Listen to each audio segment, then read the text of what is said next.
And something else that you can do, you can hold the cello in front of you like this. Just check on your posture, check on your back, check on your shoulders, check that you're breathing because that's important, check that your feet are flat. If you want to practice in your socks, that's fine. That's what I'm doing right now. Check on your legs, check that you're not gripping anywhere in your body.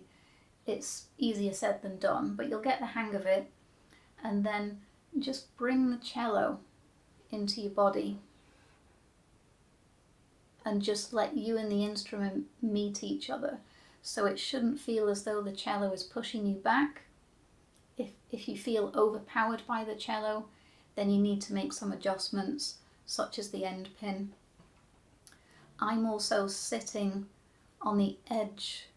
I'm sitting on the front part of the seat of my chair. You can sit further back into your chair, it's entirely up to you. It depends on what works for your physique. But you've got more control over the instrument, in my opinion, if you're sitting on the edge of your chair. So the instrument has to fit your body, not the other way around. So I'm now going to introduce you to some left hand plucking, and then a bit later on some right hand plucking. So if you can make a C shape like this with your left hand. So if I turn it around, it looks something like this. Curved thumb. I say to my students, try and imitate a spoon shape with your thumb. So I've got that curly K shape, that C shape, and just bring it onto the cello. You don't have to press any strings down, just rest your fingers on any string, it doesn't matter. You want your thumb to be behind the neck, so your thumb shouldn't be here.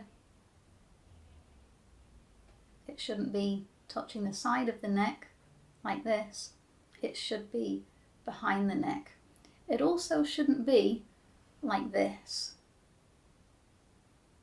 because already that's restricting your left hand fingers from doing anything. So my thumb is touching the center of the back of the neck. It's just touching it, it's not pressing into it. So just to run you through the strings, you can practice your C shape and put it onto the cello while I continue to talk. So this is the A string, that's the D string, that's the G, and that's the C. So what I'd like you to do when you're ready, and obviously you can replay this video, you can pause it wherever you like. My hand is in the first position, which is basically this area here. So my cello is a full size, and I would say this is the nut, so my second finger here, it's probably about 2 to 2.5 inches away. I replace my second finger with my first, and that's the first position area. So I'd like you to pluck the strings with your left hand fingers and keep your left hand in the first position area. So I'll demonstrate. I'm going to choose my first finger and I'm going to pluck the A string a few times.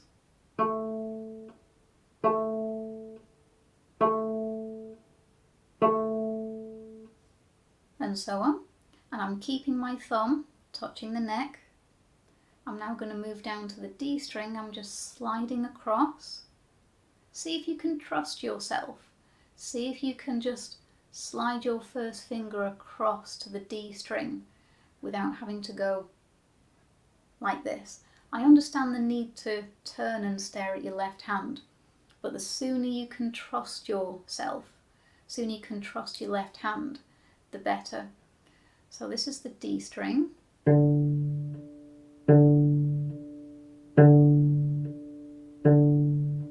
And now the G string. Keeping my hand in the first position area, and now down to the C string. And you'll notice what my left arm does.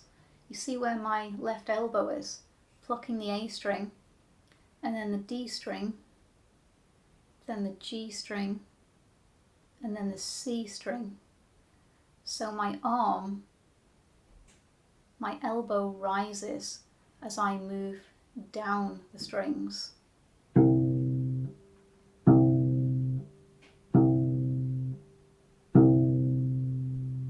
So why don't you try that? Do some first finger plucking, keep it nice and steady.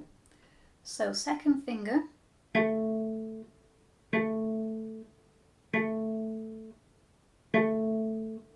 down to D,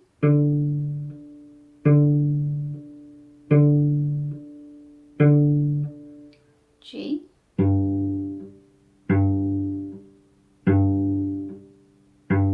and C.